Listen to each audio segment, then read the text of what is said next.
All right, page 276 in your textbooks, homework out, you had questions 12, 14 to 17, 21, and 22. We are ambitious today. We are going to try to finish chapter 18 today. That is my goal. We'll see if we can pull it off. All right, question number 12. What are the colors of the visible spectrum, Kendall? The colors of the visible spectrum are red, orange, yellow, green, blue, and violet. Excellent. Number 14. What are the primary and secondary colors of light, Michael? The primary colors of light are red, blue, and green, and the secondary colors are yellow, cyan, and magenta. Excellent. Number 15. What is the result of mixing two primary colors? What is the result of mixing all three primary colors? Audrey? The three secondary colors mixed makes the color white. When only two are mixed, the blend looks like a lighter tint of the primary.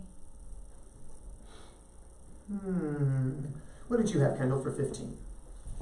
The result of mixing two primary colors can be a darker white color, and mixing all three would be all white. I think we might have been looking at the wrong thing. Michael, what did you have for number 15? Mixing two primary colors results in a secondary color, but mixing all three results in a white light. There we go. Mix two primaries, you're going to get a secondary color. All three would give you white, though. Number 16, back to Audrey. What are complementary colors? Complementary colors are the original primaries across from each other in overlapping circles.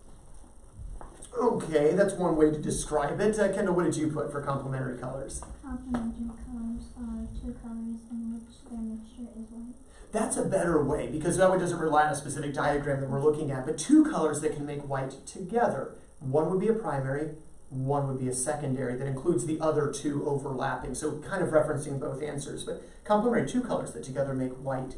Number 17, what determines the color of a surface, Michael? The light reflected from an object surface results in the surface color. Very good. Number 21, jumping all the way down to the bottom. What are the subtractive primary and secondary pigments? Audrey? The subtractive primary and secondary pigments are red, green, and blue. I'm sorry? Red, green, and blue. Those are the subtractive... I said both. Kendall? The subtractive primary colors are cyan, magenta, and yellow. A cyan with a soft C, but that's fine, okay. And the secondary pigment colors are red, blue, and green. Good. Red, blue, and green are the subtractive secondary pigments. The primary pigments are cyan, yellow, and magenta. Number 22, what is the result of mixing two subtractive primary pigments? What about mixing all three? Back to Audrey. The result of mixing two subtractive primary pigments makes a secondary color. Good. And when you mix all three, the result is a muddy brown or black color. Good. Theoretically black. In reality, it ends up coming out to kind of a nasty looking brownish black color. Good. Let's go and review some things. Then we'll talk about color today. I will warn you, as we talk about color, those who've had art, you've got to think differently. Light and art colors, which are pigments, are very different. So I learned it different in art class. It's a little different in physics as we deal with light. Anyway, let's review some things, though. As we talked about light, one of the early theories of light in the 1700s was that light travels, class, as a wave. And who proposed that theory? Huygens. Christian Huygens. Another guy came along and said, nope, light can go through a vacuum, so particle called corpuscle, thanks to Sir Isaac Newton. But a guy came along and said, whoop, nope, I discovered something that says it can't possibly be a particle. Who was the guy? Thomas Young. What did he discover? Interference patterns. Another guy came along and discovered there is energy beyond just visible light. And who is that guy? Herschel. We say that he discovered infrared radiation. Another guy built on that and said, in fact, there's a whole bunch of radiation or waves we can't see. Light's only a small part of this group. Who is that guy? Maxwell, and he called this group of radiation electromagnetic waves. And another guy came along and said, well, but we still got the problem of light goes through a vacuum, and waves, even if they're electromagnetic, can't go through a vacuum. So who settled the matter? Einstein. What did he call his theory or his idea of light? Audrey? Wave-particle duality. Wave-particle duality, which basically said light travels as a wave. In a vacuum. The other one? In a medium, but in a vacuum it travels in particles he called photons. Also, when light exchanges energy, it exchanges it as if it were in packets of energy called photons. That led us, by the way, to talk about the energy contained in a photon. We have two equations we can use for the energy of a photon. Give me one of those equations. Audrey? C equals lambda F. Well, that was an equation we used to kind of get there. Let's stop there for a moment and address this. What is C, class?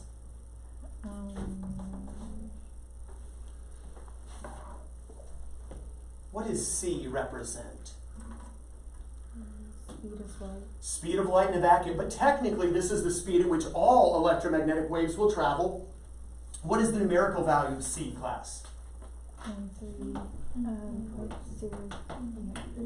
3.00 meters per second. If we're being lazy, we can say 3 Just remember there's 3 sig figs in it. So 3 meters per second.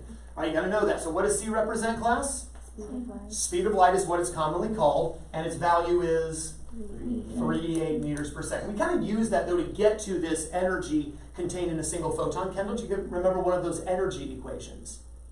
Lambda equals. No, that's a manipulation of that. All right, check your notes. Make sure you've got these down. E equals HF, and E equals H times C over lambda. Make sure you've got those equations in your notes. Those are the only two equations you really have to know for this whole chapter. But you do have to know them. What are they, class? E equals HF and E equals H times C over lambda. E, of course, just stands for energy. That's just energy. Measured in Watts. No, joules. joules. Measured in joules. Frequency, of course, is going to be measured, class, in hertz or per second.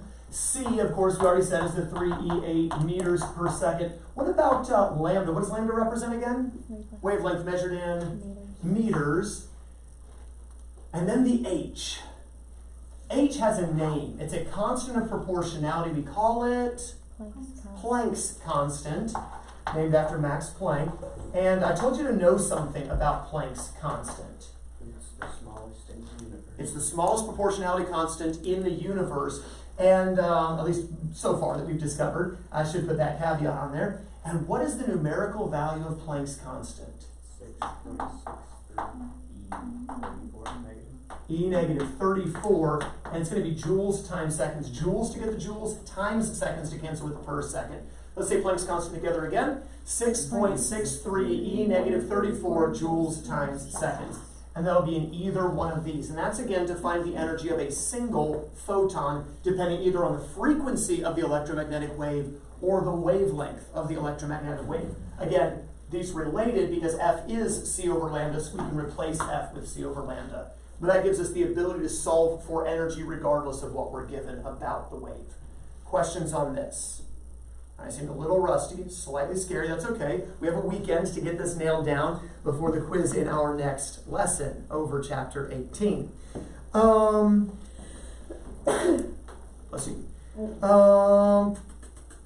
Electromagnetic waves. We said there's a whole group of electromagnetic waves. Visible light is only a very small part. Right? We said there's basically 6 monochromatic colors, red, orange, yellow, green, blue, violet. Of those, which has the highest energy? Violet light will have the highest energy. Which will have the highest frequency? Violet. Because energy and frequency are directly proportional. So high frequency is violet, high energy is violet. Which one is the longest wavelength? Red will have the longest wavelength because wavelength and frequency are inversely proportional to each other for electromagnetic radiation. Any wave, electromagnetic wave, that has energy higher than, or frequency in turn higher than violet light is referred to as ultraviolet radiation or ultraviolet waves. We usually think of the ultraviolet waves as coming from the sun that cause sunburn. Those are what we usually just call ultraviolet. If you go a little higher energy than that, though, there's a group of waves. They are technically ultraviolet waves, but they have a special name, and they can go all the way through body tissue. X-rays. I'm going to use for imaging. Higher energy than that. Still the highest energy waves that we know of, gamma rays. Right? If you were to go lower than red in energy, longer wavelengths, lower frequencies, lower energy, collectively that electromagnetic waves group is called infrared. Now, directly below red, we just have what we call infrared. It's just stuck with its own name. I told you infrared rays are used commonly where?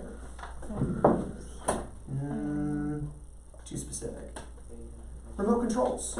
Now, if you go a little bit lower energy even than what we normally call infrared, they are infrared, but a little bit lower energy, we have what are called microwaves. Those are actually used in microwave ovens. They're used in other things as well.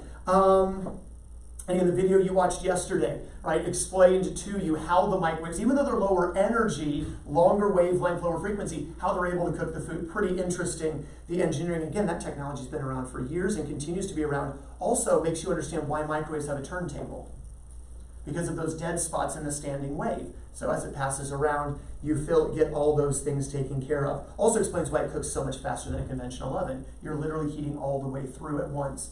But anyway, so microwaves, if you were to go even lower energy than microwaves, we get down to very long waves. They're all around us all the time.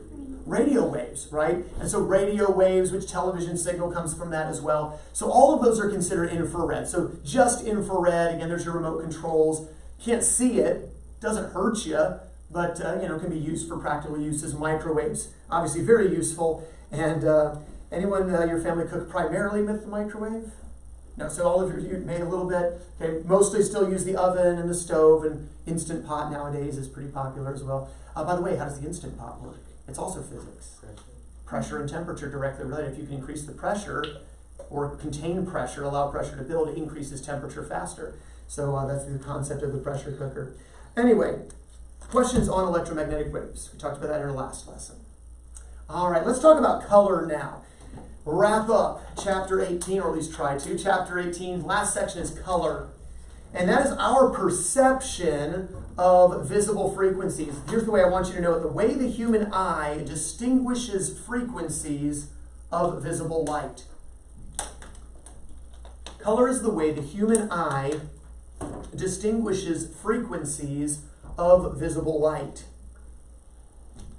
The way the human eye distinguishes frequencies of visible light. The book references, of course, the solar spectrum. The solar spectrum. If light, white light, passes through a prism, we get 6 monochromatic colors. Mono meaning one, as in this color is a standalone color, a pure color, if you will. 6 monochromatic colors in the solar spectrum. And class, what are those colors? Red, orange, yellow, green, blue, violet. Good. Red, orange, yellow, green, blue, and violet. If we were to break this this set of monochromatic colors into thirds and take the dominant color from each group, we would say the dominant color is red, the dominant color is green, and the dominant color is blue. These are known as the primary colors of light. Not the primary colors in painting, but the primary colors of light. Any other color besides a pure red, orange, yellow, green, blue, violet could be found by simply mixing some of these colors of light together. And we would have what's called composite light, or composite colors, which has mixtures of these different colors. And the primary colors then can be mixed in different ratios to produce different colors as well. You two both had me for computer applications. You guys weren't in the COVID year where we shut down, you had to finish virtual? You were. Okay. You might still remember this anyway. We did this quite a bit with the HTML, which is hard, but when we set up exact colors, you remember we used a red, green, blue combination of colors, and it was on a scale of 1 to 255, and as we changed the color amounts, it could change all different colors showing on your screen.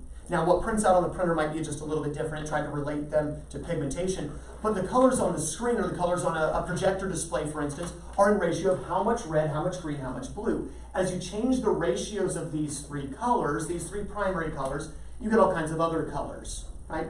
So these 3 colors are what ultimately all light comes down to. If you were to mix 2 of them in equal ratio with each other, you'd produce what are called secondary colors. Secondary colors are an equal mixture of 2 primary colors. An equal mixture of 2 primary colors.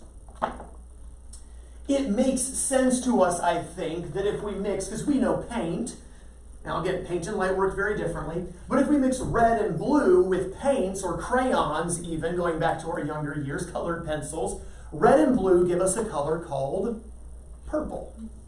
Well, there's a purple-ish color of light. It's not perfectly purple, but magenta.